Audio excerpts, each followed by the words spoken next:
Hello বন্ধুরা, good morning সবাইকে। নতুন সকালে চলে আসলাম আবার তোমাদের সাথে নিয়ে ভিডিওটা শুরু করলাম। আর আমি এখন আমার সঠিক জায়গায় আছি। আর আজকের কিন্তু সানডে, তো সানডের ব্লগ দেখছো তোমরা। তো কাজের জায়গায় আছি, হাজবেন্ড হচ্ছে বেরিয়ে পড়েছে, মানে কি সাইডে গেছে। আর আমি এখন একা বসে আছি, লোকজন আসছে। আর এই যে আমার ব্যাগ, দেখো ব্যাগটা কিন্তু সাথে সাথে আনার সাথে সাথে আমি ইউজ করা শুরু করে দিয়েছি। ওই দিনকে রাতেই মানে অন্য যে ব্যাগটা ছিল ওই ব্যাগে জিনিসপত্র নিয়ে মানে যে সমস্ত সরঞ্জাম থাকে আমার ব্যাগে, তো ওখান থেকে কিন্তু এখানে আমি আবার ট্রান্সফার করে নিয়েছি। নতুন ব্যাগ যেহেতু আর ইউজ করবো। আর হাজবেন্ড হয়তো বলেছে এটা মানে অফিসে যে যাতায়াত করছি তার জন্য এই ব্যাগটা নেওয়ার। এমনিও অন্য জায়গায় নেওয়া যাবে, কিন্তু বেসিক্যালি আমি তো এটা রেগুলারের যে কাজ এখানে তো আমি আছি, ওই জন্য আমি এই ব্যাগটা এখানেই জন্যই ব্যবহারটা করছি। তো ওদিকের সরঞ্জাম যা ছিল এখানে আমি ট্রান্সফার করে দিয়েছি। দেখো খুব সুন্দর ব্যাগটা, আর কালারটাও বেশ সুন্দর। আর একটু যাই হোক, এগুলো মানে পরিষ্কারও করতে হবে। তো চলো কাজকর্ম করে নিই এখানকার, তারপরে বাড়িতে যাবো। বাড়িতে কি কি কাজকর্ম করছি। আর সানডে তো দারুণ কিছু স্পেশাল রান্না হবে আজকের। তো বন্ধুরা তোমরা সঙ্গে থাকো, ভিডিওটা দেখো। অফিসের বাইরে হচ্ছে কাজ হচ্ছে রাস্তায়, মানে কারোর বাড়ি হচ্ছে, তো আমাদের অফিসের সামনে জিনিসপত্রগুলো রেখেছে, ওই জন্য এত আওয়াজ হচ্ছে যে আমার ভয়েস বেশি শোনা যাচ্ছে না, তার মধ্যে সাউন্ডগুলো হচ্ছে। তো যাই হোক, এই যে একটু ব্যাক ক্যামেরা করে দেখিয়ে দিচ্ছি তোমাদেরকে। দেখো মানে পুরো সামনে ইট রাখা ছিল, সেটা খালি করতে করতে এত অবধি এসেছে। বাড়িতে চলে আসলাম এখন। আর এখন হচ্ছে আমরা ব্রেকফাস্ট করছি। মানে বললাম না যে হাজব্যান্ড হচ্ছে সাইডে গেছে, তো আসার সময় কিন্তু খাবার নিয়ে চলে এসছে। তো ধোসা নিয়ে এসছে, আর ওই যে দুটো বাটিতে আছে ওই কী বলে ওটাকে, দই বড়া। এই যে ব্ল্যাক কালার যে দুটো বাটি আছে, এটা দু বাটি হচ্ছে দই বড়া নিয়ে এসছে, আর দুটো ধোসা নিয়ে এসছে। তো আমরা চারজন খাবো, মেয়ে আবার ধোসাটা খায় না, আমরা তিনজন ধোসাটা খাবো, দই বড়াটা ও খাবে, আর আমরা সবাই খাবো। তো যাই হোক, এখন ব্রেকফাস্ট করছি। আজকের সানডের সকালে হচ্ছে ব্রেকফাস্ট হচ্ছে তোমার কি বলে, এই যে ধোসা হচ্ছে খাওয়া, ঠিক আছে। তো এই যে মানে ব্রেকফাস্ট করে নেবো, নিয়ে তারপরে কাজকর্ম করব। আর হাজব্যান্ড হচ্ছে খেয়ে তো বেরিয়ে পড়বে। উনি হচ্ছে মানে প্যাকেট থেকে বার করছিল, প্লেটে রেডি করছিল, তো আমি ওই জন্য একটু কিন্তু ভিডিও করলাম। আর ওনাকে দিয়েছি খেতে, আর আমি খাবো। ছেলে এখনও মানে রুমে আছে, ও এখনও আসেনি, আসলে কিন্তু ও খাবে। আর ওই যে বললাম না, সকালে কিন্তু ব্রেকফাস্টটা দুজনে আমরা আগে করে নিই, তারপরে ওরা খায়। যেহেতু আমরা সকালে উঠি, ওরা একটু পরে ওঠে, ওই জন্য আমরা কিন্তু অফিস থেকে এসে আগে আমরা ব্রেকফাস্টটা করি।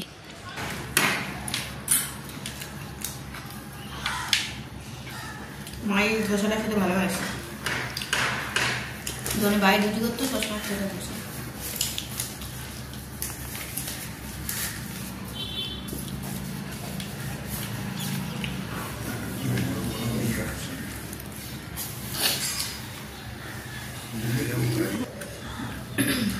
এখনো ঘুমের পোষায়নি আমার।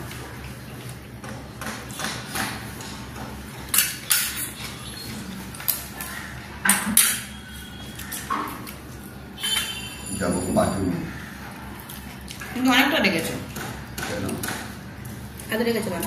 কোথায় যাবে তুমি এখন বলো, এখানটা গাইস কি বলো? আমার থেকে দেবো তোকে, খেয়ে লাভ নেই। এনে এটা দেখেছি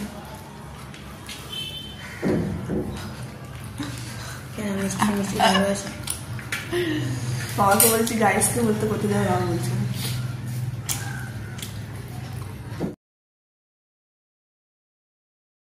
আমাদের সবার ব্রেকফাস্ট হয়ে গেছে, আর এই যে ঘরের কাজে লেগে পড়েছি। আগে বেডটা পরিষ্কার করছি, বিছানা মানে চাদরটা তুলে ভালো করে ঝেড়ে তারপরে কিন্তু আবার পাচ্ছি এটা। I know you feel like you want me, and I guess in a way you do.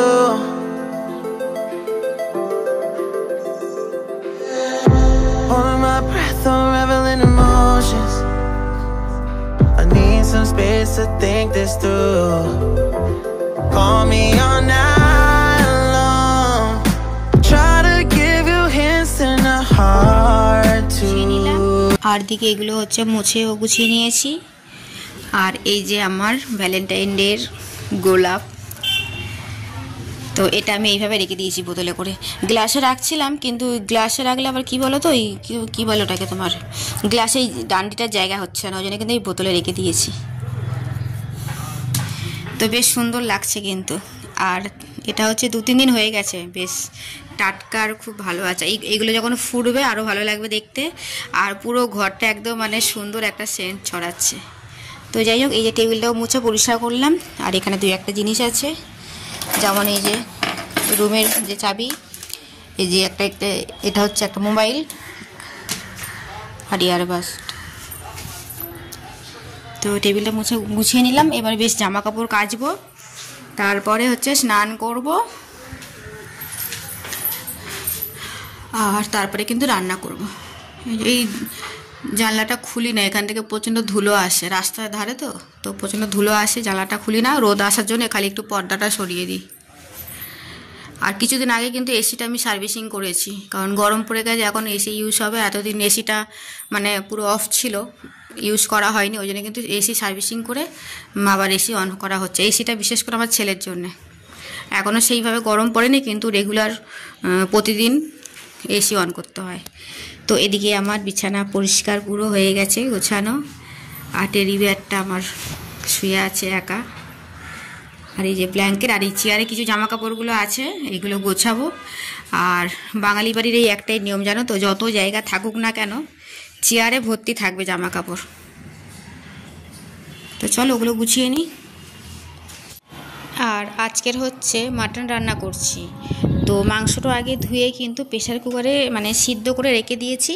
আর এখন মশলাটা ভালো করে কষে নেব, না নিয়ে কিন্তু এর মধ্যে কিন্তু মাংসটা দিয়ে দেবো, তাহলে খাসির মাংস কষা খাওয়া যায়। অনেকে হয়তো জানো না যে খাসির মাংস কীভাবে কষা খাবে, কারণ মশলা দিয়ে কষে আগে ম্যারিনেট করা হয়, তারপরে কষে তারপরে তো ঝোল করা হয়। তো অনেকেই জানে না যে মাংসটা কীভাবে কষা হয়। তো যাই হোক, আমি এই যে প্রেশার কুকারের সিটি মানে সিদ্ধ করে নিয়েছি, 2-3টে যে কটা সিটি দেওয়ার দিয়ে নেওয়া হয়। আর এর মধ্যে একটু নুন দিয়েছি, আর একটা গোটা পেঁয়াজ দিয়েছি, দিয়ে কিন্তু কয়েকটা সিটি মেরে মাংসটা পুরো সিদ্ধ করে নিয়েছি, পুরো মাংসটা। আর এদিকে মশলাটা কষে নিচ্ছি ভালো করে, যখন কষা হয়ে যাবে তারপরে কিন্তু মাংসটা এর মধ্যে দিয়ে ভালো করে কষবো। আর আলু কিন্তু আমি আগেই ভেজে রেখে দিয়েছি। তো যাই হোক, আজকের মাংস রান্না হচ্ছে, মানে খাসির মাংস করছি আর কলমি শাক ভাজা করছি। তো এদিকে মশলা সব দেওয়া হয়ে গেছে, লাস্টে কিন্তু গুঁড়ো লঙ্কাটা দিলাম, কারণ গুঁড়ো লঙ্কাটা আগে দিলে আবার ঝাঁঝ বেরোবে, ওই জন্য আমি গুঁড়ো লঙ্কাটা লাস্টে দিলাম। আর কিছুক্ষণই নাড়াচাড়া করে কিন্তু মাংসটা দিয়ে দেবো।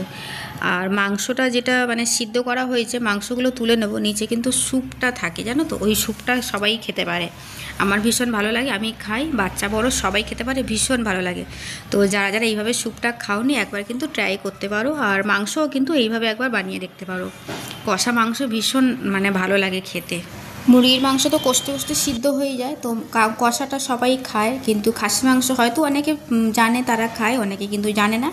তো যারা জানো না তাদের জন্য কিন্তু এই টিপসটা দিয়ে দিলাম, যে মাংসটা আগে সিদ্ধ করে তারপরে কষবে, তাহলে কিন্তু মাংসটা কষা খাওয়া যাবে। তো যাই হোক, আর এই যে দেখো স্যুপটা আছে প্রেশার কুকারে, এই স্যুপটা কিন্তু 1 বাটি প্রায় হয়ে যাবে, ওই 1 বাটির স্যুপ কিন্তু আমি খাবো।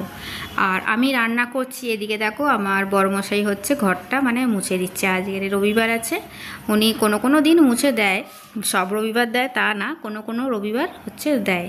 তো সানডে বাড়িতে ছিল, তো ওই জন্য কিন্তু মানে রুমগুলো ভালো করে মফ দিয়ে কিন্তু পুরো একদম মুছে দিচ্ছে। আর সার্ফ জল করে নিয়েছে, পুরো তেল হয়, তো সার্ফ জল করে কিন্তু পুরো রুমগুলো মোছা হয়েছে। তো যাই হোক, আমি স্যুপ তো খেয়ে নিয়েছি রান্না করার সময়। আর এদিকে আমার রান্না কিন্তু কমপ্লিট হয়ে গেছে, আমরা খেতেও বসে পড়েছি। কলমি শাক ভাজা আর মাটন কষা, খুব একটা ঝোল করিনি, মানে মাখামাখাই আছে। তো যাই হোক, এখন খাওয়া দাওয়া করিনি, আবার কিন্তু তোমাদের সঙ্গে বিকালে দেখা হলো। এই যে এখন দেখতে পাচ্ছ পুরো ইভিনিং, সবাইকে ইভিনিংয়ে চলে আসলাম তোমাদের সামনে। যে জামা কাপড়গুলো কেচেছিলাম সেইগুলো কিন্তু এখন ভাঁজ করে নিচ্ছি। আর আজকের হচ্ছে পুরো দুপুর আমি ওয়ার্ড্রপটা গুছিয়েছি, মানে 2 সাইডের যে ওয়ার্ড্রপ, এক সাইডটা পুরো গুছিয়েছি। তারপরে বেশ কিছু জামা কাপড় সেলাই করার ছিল, সেগুলো করেছি। তারপরে কয়েকটা শার্ট ছিল মানে আয়রন করেছি। তো যাই হোক, এইভাবে কিন্তু আজকের দিনটা কেটে গেছে, দুপুরটাও কেটে গেছে। আর হচ্ছে 2-1 দিন পরে আমাদের একটা বিয়ে বাড়ি আছে, অনেকটা দূরে যাব। তো বিয়েবাড়িতেও কী জামা কাপড় নেব না নেব সেগুলোও দেখছিলাম, আর সাথে কিন্তু ওয়ার্ড্রপটাও গুছিয়ে নিলাম। রোজ দিন পরি, আবার রাখি, আবার কাচা হয়, আবার গোছানো হয়। তো আজকের কিন্তু পুরো সব বার করে সমস্ত কিছু আবার গুছিয়ে রেখে দিলাম। তো বন্ধুরা, ভিডিওটা কিন্তু এখন আমি এখানেই এন্ড করছি। আবার দেখা হবে তোমাদের সাথে নতুন কোনো ব্লগে। তো সবাই ভালো থেকো, সুস্থ থেকো, অলওয়েজ হাসি খুশি থেকো। নেক্সট ব্লগে আবার তোমাদের সঙ্গে দেখা হচ্ছে। চলো টাটা, বাই বাই। আর এগুলো গুছিয়ে নিচ্ছি, যেগুলো যেখানে রাখার সেগুলো কিন্তু সেখানে আবার গুছিয়ে রাখবো।